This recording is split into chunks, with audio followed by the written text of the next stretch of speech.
जय हिंद। कैसे हैं आप? एक बार फिर आपके अपने चैनल गुरु गंगा में आपका हार्दिक स्वागत है। आज के वीडियो में हम लोग भौतिक विज्ञान के प्रश्नों पर आधारित तीसरे प्रैक्टिस सेट को हल करेंगे। 100 इंपॉर्टेंट प्रश्नों की श्रृंखला का तीसरा वीडियो है। बहुत इंपॉर्टेंट वीडियो है। इससे संबंधित प्रश्न विभिन्न प्रतियोगी परीक्षाओं में पूछे जाते हैं, चाहे टेट हो, सुपर टेट हो, बीटीसी स्पेशल हो, जीके जीएस हो, कुछ में भी हो, है ना। तो बहुत सारे प्रश्नों में जो इंपॉर्टेंट प्रश्न है अलग अलग प्रतियोगी परीक्षाओं के, उसको इसमें सम्मिलित किया गया है, तो आप इसे जरूर ध्यान से देखेंगे।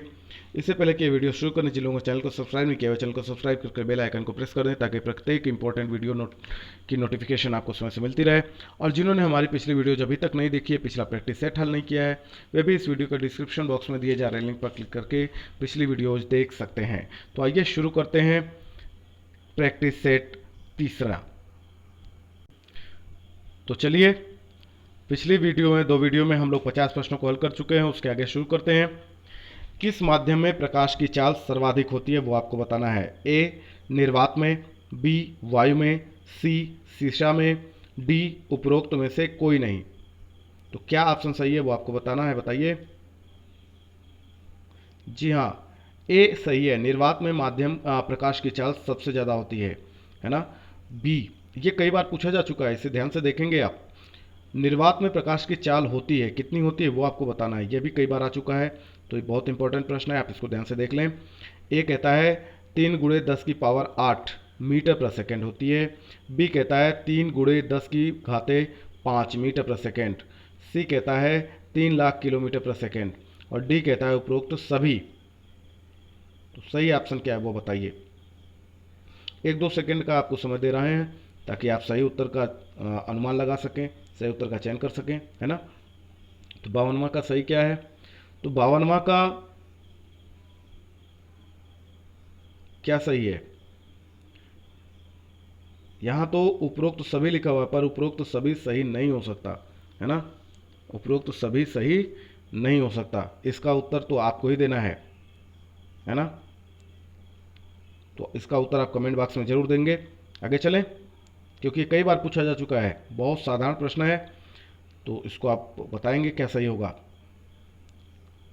किस रंग के प्रकाश का प्रकीर्णन सबसे अधिक होता है? ए लाल, बी आसमानी, सी पीला, डी बैगनी। बैगनी रंग का प्रकीर्णन सबसे अधिक होता है ना। बैगनी रंग के प्रकाश का प्रकीर्णन सबसे अधिक होता है, डी ऑप्शन सही है। किस रंग के प्रकाश का अपवर्तनांक सबसे अधिक होता है? ए बैगनी, बी लाल, सी पीला और डी आसमानी। इसमें ए ऑप्शन सही है। बैगनी रंग के प्रकाश का अपवर्तनांक सबसे अधिक होता है। ठीक है, चलिए। आकाश का रंग नीला क्यों दिखाई देता है? बहुत इंपॉर्टेंट, बहुत इंपॉर्टेंट। आकाश का रंग नीला क्यों दिखाई देता है, क्यों पे आधारित बहुत सारे प्रश्न हमने बना रखे हैं, और उसका लिंक भी डिस्क्रिप्शन बॉक्स में दिया जा रहा है, आप वहाँ से देखेंगे। तो इस तरीके के बहुत सारे प्रश्न जो होते हैं, ये तारे टिमटिमाते हुए क्यों प्रतीत होते हैं, कुकर में, प्रेशर कुकर में खाना जल्दी क्यों पक जाता है, पहाड़ों पे खाना बनाने में दिक्कत क्यों होती है, इस तरीके के बहुत सारे क्यों का प्रश्न उसमें उसके उत्तर दिए हुए हैं। तो उस वीडियो को आप जरूर देख लें। आकाश का रंग नीला क्यों दिखाई देता है, इसका उत्तर दीजिए। ए प्रकाश का वर्ण विक्षेपण, बी प्रकाश का प्रकीर्णन, सी प्रकाश का व्यतिकरण और डी कहता है प्रकाश का अपवर्तनांक। क्या सही होगा वो बताना है आपको। तो आकाश का रंग जो होता है, प्रकाश के प्रकीर्णन के कारण नीला दिखाई देता है, बी ऑप्शन सही है, दूसरा सही है। अगले पे चलते हैं। विरल माध्यम से सघन माध्यम में प्रवेश करने पर प्रकाश किरणें ए अभिलंब के बराबर चलती हैं, बी अभिलंब से दूर हट जाती हैं, सी अभिलंब की ओर झुकती हैं और डी कहता है उपरोक्त में से कोई भी सही नहीं है। बताइए। विरल माध्यम से सघन माध्यम में प्रवेश करने पर प्रकाश की जो किरणें होती हैं वो अभिलंब की ओर झुक जाती हैं, सी ऑप्शन सही है। क्या सही है? तीसरा सही है। पूर्ण आंतरिक परावर्तन का उदाहरण है, क्या है वो आपको बताना है। ए प्रकाशिक तंतु, जिसको आप ऑप्टिकल फाइबर कहते हैं, बी रेगिस्तान में मरीचिका का बनना, सी है कांच में आई दरार का चमकना और डी है उपरोक्त सभी। पूर्ण आंतरिक परावर्तन का उदाहरण क्या है वो आपको बताना है, तो बताइए। देखिए, सभी सही है ना। जो ऑप्टिकल फाइबर जिसको आप प्रकाशिक तंतु कहते हैं वह भी पूर्ण आंतरिक परावर्तन का उदाहरण है। रेगिस्तान में मरीचिका का जो बनना है वह भी है। और कांच में आई दरार का चमकना भी पूर्ण आंतरिक परावर्तन का उदाहरण है। तो सही है डी। समतल दर्पण में वस्तु का पूर्ण प्रतिबिंब देखने के लिए आवश्यक है कि दर्पण की लंबाई कितनी होनी चाहिए? वस्तु की लंबाई के बराबर हो। बी कहता है वस्तु की लंबाई की आधी हो। सी कहता है वस्तु की लंबाई की 1/4 हो। और डी कहता है वस्तु की लंबाई की 2 गुनी होनी चाहिए। क्या सही है वो बताइए। समतल दर्पण में वस्तु का पूर्ण प्रतिबिंब देखने के लिए आवश्यक है कि दर्पण की लंबाई वस्तु की लंबाई की आधी हो। कितनी हो? आधी हो। बी ऑप्शन सही है, दूसरा सही है। आगे चलें, बहुत इंपॉर्टेंट है, ध्यान से देखते जाइए। सोलर कुकर में किस दर्पण का उपयोग किया जाता है? सोलर कुकर में किस दर्पण का उपयोग किया जाता है? Very important. अवतल, बी उत्तल, सी कहता है समतलावतल और डी कहता है उभयोत्तल। क्या सही है? पहला सही है, अवतल दर्पण का उपयोग किया जाता है सोलर कुकर में। 60वें प्रश्न की तरफ चलते हैं। वाहनों में पीछे का दृश्य देखने के लिए चालक की सीट के पास किस दर्पण का उपयोग किया जाता है? इस तरीके के प्रश्न कई बार पूछे जा चुके हैं, बहुत इंपॉर्टेंट है, ध्यान से देखिए। वाहनों में पीछे का दृश्य देखने के लिए चालक की सीट के पास किस दर्पण का उपयोग किया जाता है? ए अवतल दर्पण, बी उत्तल दर्पण, सी समतलावतल और डी कहता है साधारण। तो क्या सही है? उत्तल दर्पण, वाहनों में पीछे का दृश्य देखने के लिए चालक की सीट के पास उत्तल दर्पण का उपयोग किया जाता है। अगला देखते हैं, द्रव में अंशतः डूबी हुई छड़ टेढ़ी क्यों दिखाई देती है?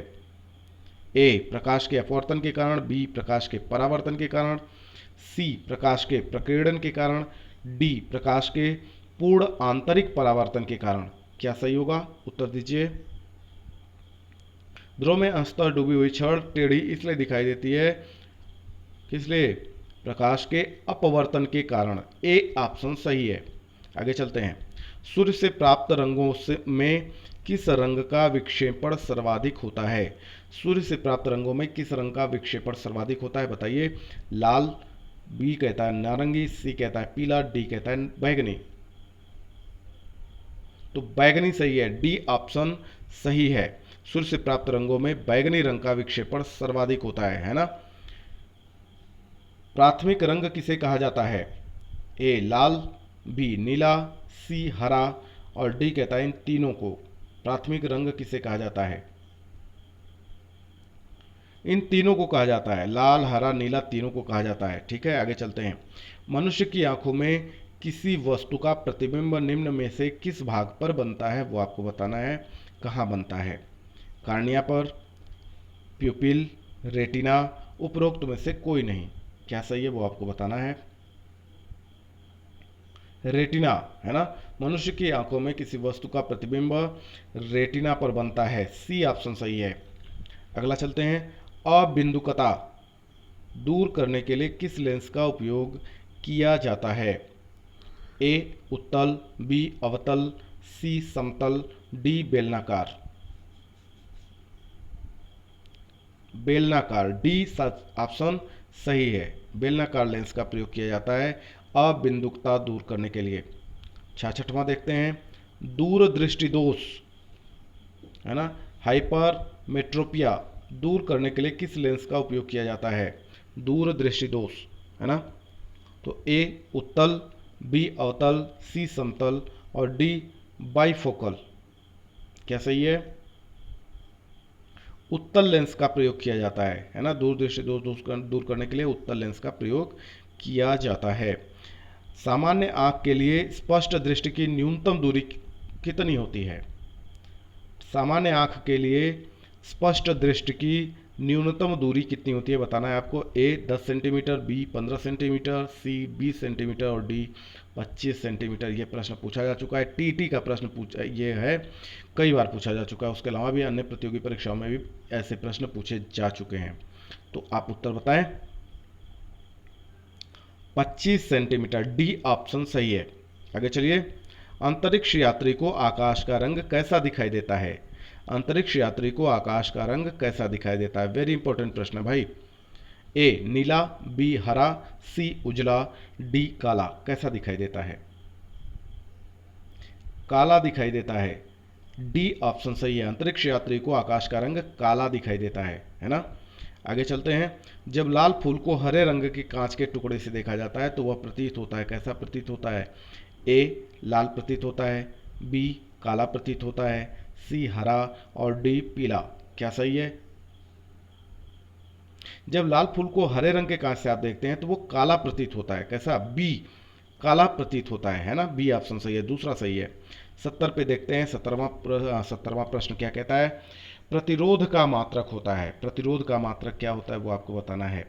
ए ओम मीटर होता है, बी ओम होता है, सी वोल्ट होता है और डी कहता है म्हो होता है ना। क्या सही है? प्रतिरोध का मात्रक ओम होता है। क्या होता है? ओम होता है। बी ऑप्शन सही है। चलिए चलते हैं 71वें प्रश्न की ओर। 71वां प्रश्न कहता है इलेक्ट्रॉन पर कितना आवेश होता है? ए 1.6 गुणे 10 की घाते 19 कूलाम, बी कहता है 1.16 गुणे 10 की घाते 19 कूलाम, सी कहता है 1.6 गुणे 10 की घाते -19 कूलाम, डी कहता है 16 गुणे 10 की घाते 19 कूलाम। बहुत ध्यान से देखिए, थोड़ा थोड़ा इधर उधर किया हुआ है। इलेक्ट्रॉन पर कितना आवेश होता है ये भी पूछा जा चुका है भाई, वेरी इंपॉर्टेंट है। सी तीसरा सही है, 1.6 गुणे 10 की घाते -19 कूलाम, तीसरा सही है। निम्न में से कौन अर्धचालक है? A silicon, B germanium, C iron और डी कहता है ए एवं बी दोनों।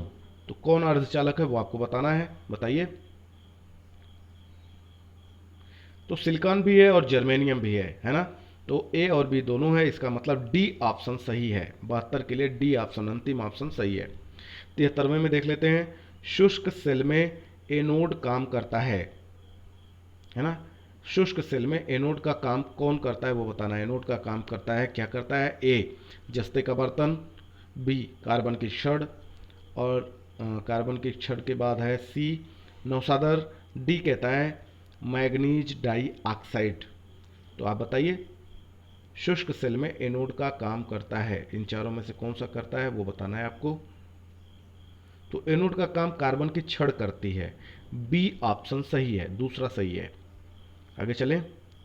विद्युत बल्ब के भीतर ए निर्वात रहता है, बी वायु भरी रहती है, सी निष्क्रिय गैस भरी रहती है, डी हाइड्रोजन भरी रहती है। क्या सही है वो आपको बताना है। 74वां, विद्युत बल्ब के भीतर क्या होता है? निष्क्रिय गैस भरी होती है। कौन सी? सी ऑप्शन सही है, निष्क्रिय गैस भरी होती है। और आज का अंतिम प्रश्न, बिजली के फ्यूज का तार किससे बना होता है? ये पूछा गया है भाई। बिजली के फ्यूज का तार किससे बना होता है? तांबे से, टिन से, सी कहता है तांबा एवं टिन की मिश्र धातु से और डी कहता है लोहे एवं पीतल की मिश्र धातु से। तो किससे बनता है बिजली के फ्यूज का तार वो आपको बताना है। तांबा एवं टिन की मिश्र धातु से बनता है, सी ऑप्शन सही है। बिजली के फ्यूज का तार तांबा एवं टिन की मिश्र धातु से बनता है। तो आज के प्रैक्टिस सेट के ये 25 प्रश्न पूरे हुए। जिन लोगों ने पिछली वीडियोज नहीं देखी है, पिछला प्रैक्टिस सेट हल नहीं किया है, वे जरूर कर लें। और अगले 25 प्रश्नों में हम लोग इसी तरह के बहुत सारे इंपॉर्टेंट प्रश्न हल करने वाले हैं। तो चौथा वीडियो भी आप देखना नहीं भूलेंगे अभ्यास सेट का।